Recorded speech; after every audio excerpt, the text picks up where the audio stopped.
Hi everybody, this is Boogess Reviews, and today I'm going to be doing a review on the Neca Target exclusive Terminator 2 Sarah and John Connor 2-pack. So before we take a look at John Connor, we'll take a look at Sarah Connor. She comes with the most accessories, so that's why I want to take a look at her first. So before I switched the heads out, she does come with two alternate heads. I wanted to show this head off a little bit. It has some really nice sculpt detail to it. The hair is sculpted very nicely, and the ponytail is done in a very soft, pliable material.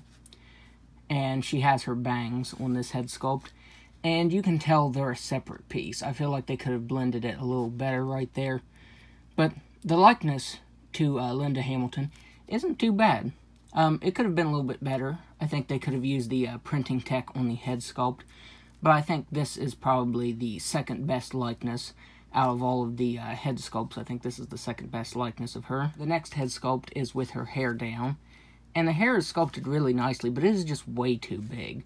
Now, this is her head sculpt that's based on the end of the movie. And I'll put an image right here. And I get what they were going for, but this just doesn't look like Linda Hamilton at all to me. It looks more like Iggy Pop. I just don't see Linda Hamilton in this head sculpt at all. Like I said, the hair is sculpted pretty nicely, but it's just way too big. I just don't think that this head sculpt is the greatest out of the pack. This is definitely my least favorite head sculpt from all of them. And this is the final head sculpt that she comes with, and this is my favorite head sculpt out of all three of the heads. This is the one where she has the cap and the glasses on. And the cap has some great sculpt detail to it. It's got some really nice texturing. It looks very, very nice. And the glasses are painted pretty good as well. Yeah, I think that likeness is pretty good. And again, the hair has some really nice sculpt detail and some paint variation to it. So yeah, this is definitely my favorite head sculpt out of all three of them. This one looks the best. So now let's take a look at all of the weapons that she comes with. First up, she comes with this pistol, and it is sculpted and painted really nicely. You get some black for the handle right there, you get some touches of silver. This is a very shimmery kind of gunmetal color. But yeah, it's sculpted and painted really well. And she can only hold this in her right hand. And she can hold it very tightly.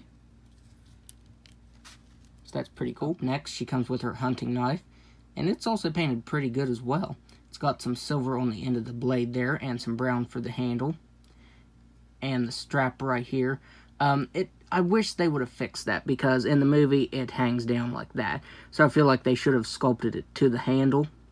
But it sticks straight out like that, and that's pretty irritating.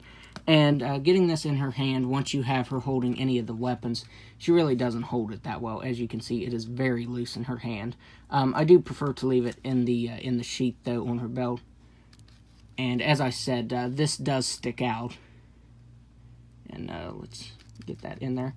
And yeah, that sticks straight out. I wish it would have been like that a little more. That way it wouldn't stick straight out. But she does come with that. She comes with the rifle, which again, it's sculpted really nicely. And the only sort of paint detail to it is it has a little touch of silver right there, and some black for the scope, the ammo clip, and the stock. I think I got that all right. And it has the strap on it. And you can put this, let me get this over top of her. And you can put that on her back. And the strap lays really nicely so it won't fall off. And this is sticking straight out again. But you can do that. She can hold it really well in one hand. But she really can't hold either of the two-handed weapons in both hands. Because as you can see, you have to kind of angle it a little bit.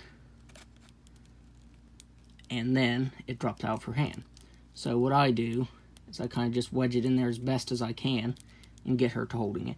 Which, as you can see, the hand isn't perfectly on the handle right there. But to get it in both hands, that's the best you're going to get. She does have like these really odd ball-jointed type of wrists. But it really doesn't allow for articulation.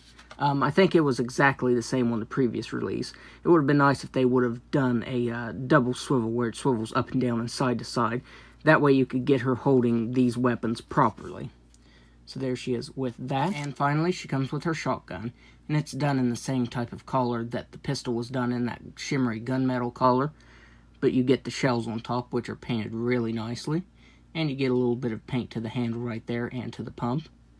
This looks really nice. And this moves up and down, so that's pretty cool. But this is the weapon that I like to leave her with, that she can probably hold in two hands the best, because it is shorter than the rifle. But there she is holding that in one hand. So there she is holding the shotgun in both hands. And again, she can't really hold it the greatest, because as you can see, she's barely holding on to it at all. So I do wish that Neca would have fixed that. That would have been really cool.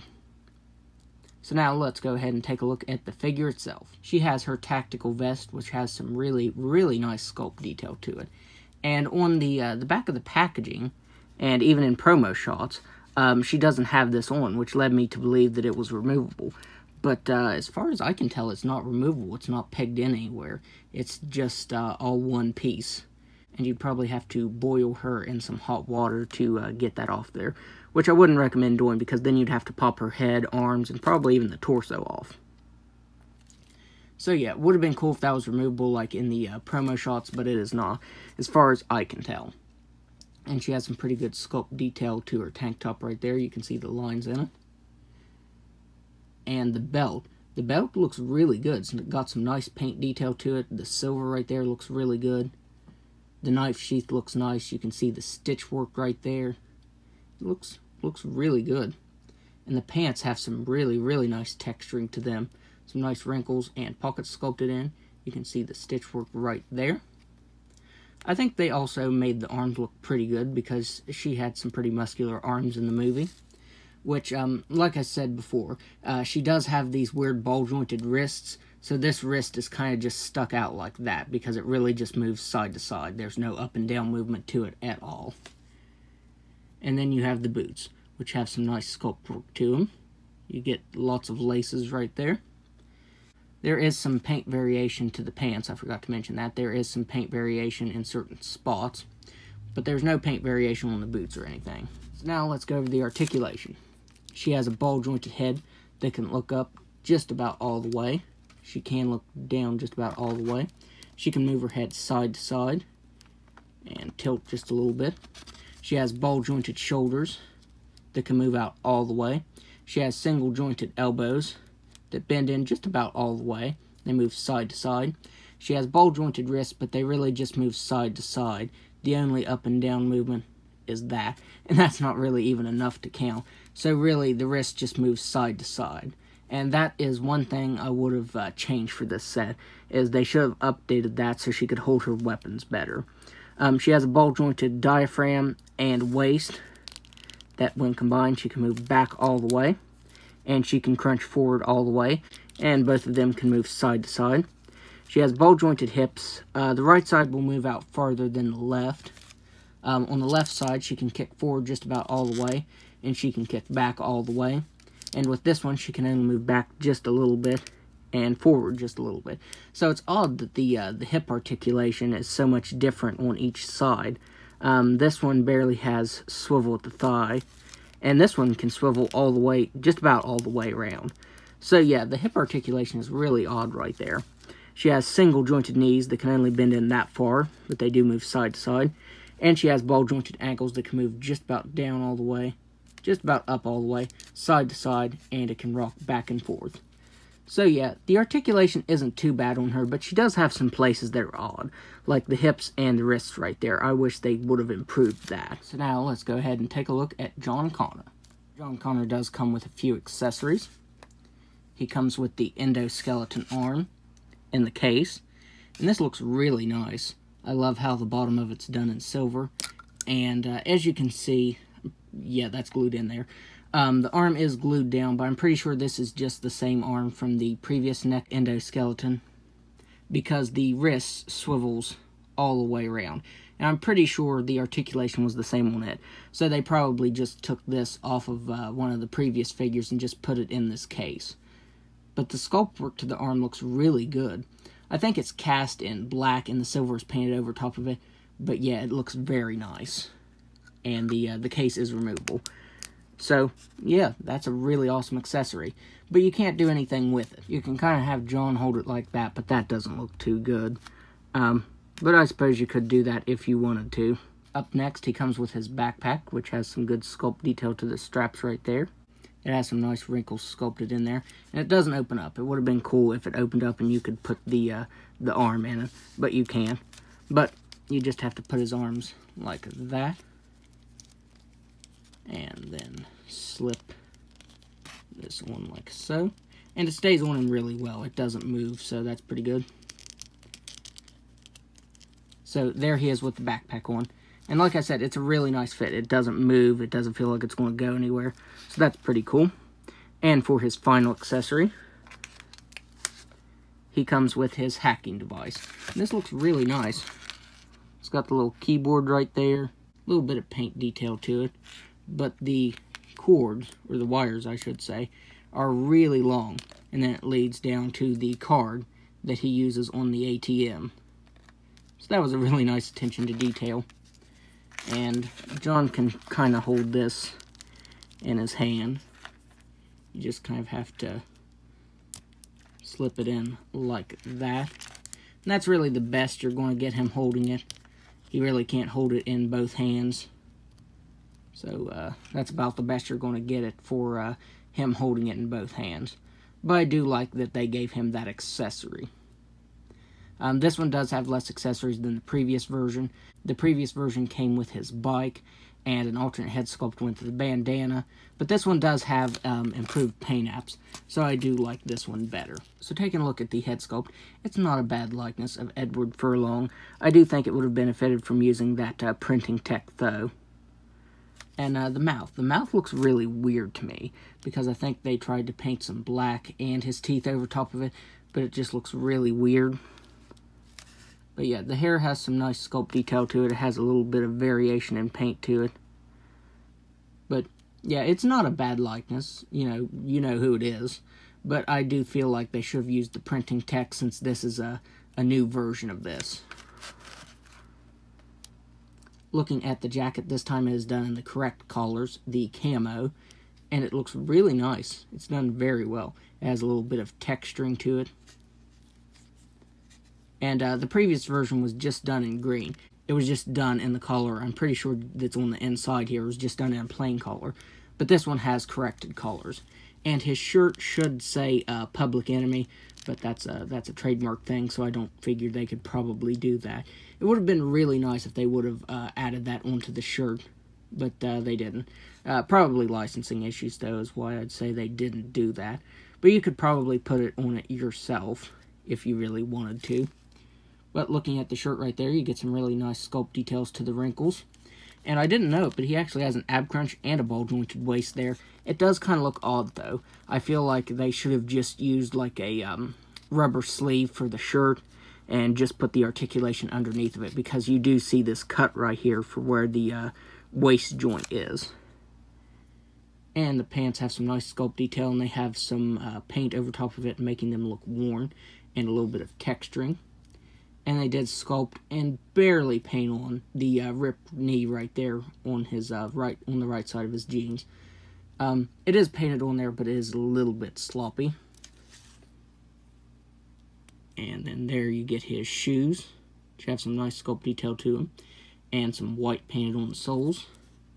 And you can even see his socks right there. So that's pretty cool attention to detail. So yeah, I definitely like this version. Like I said, the previous version came with more accessories, but it was also inaccurate, and this version is more accurate. So I do like this one better. So now, let's go over his articulation. He has a ball-jointed head that can look just about all the way up. He can look down just a little bit. He can move his head side to side, and he has a little bit of tilt. He has ball-jointed shoulders. The right side can move out farther than the left can.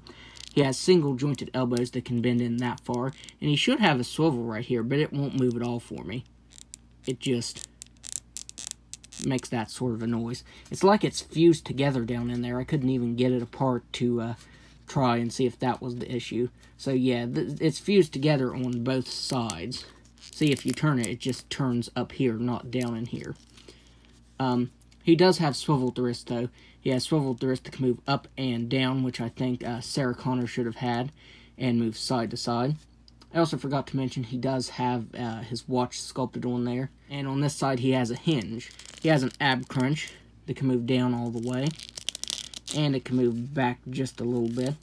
He has a ball-jointed waist that can move back that far. When combining the ab crunch and that ball-jointed waist right there, he can crunch forward just about all the way. He can move side to side. He has ball-jointed hips that can do a complete split. Well, just about a complete split. He can kick forward all the way. He can kick back all the way. He has single-jointed knee that bends in all the way and swivels side to side. And he has ball-jointed ankles that can move down a little bit, up just a little bit, side to side, and rock a little bit. Oh, I forgot to move his head back. If you have it back here, this almost just looks like a wrinkle, though. But if you have it up close, you can tell that it's a separate piece because that's where the ball-jointed waist is. But back here, it almost just looks like a wrinkle sculpted in there. So now, let's do some size comparisons. There John is next to his mom. And I have to say that he can be pretty difficult to get standing sometimes. As you can see, his left foot right there isn't exactly flat to the ground. But hey, he's standing, so I'll leave it be. There they are next to the T-800 Terminator, which is one of my favorite NECA figures of all time. And finally, there they are next to the T-1000. I think this was called something like the Molten T-1000 or something like that. But anyways, there they are next to him. So overall, I would highly recommend this set. As I said, the previous releases are very, very costly. And even though John Connor doesn't come with as many accessories as he did, this one is nicer because it has more accurate paint.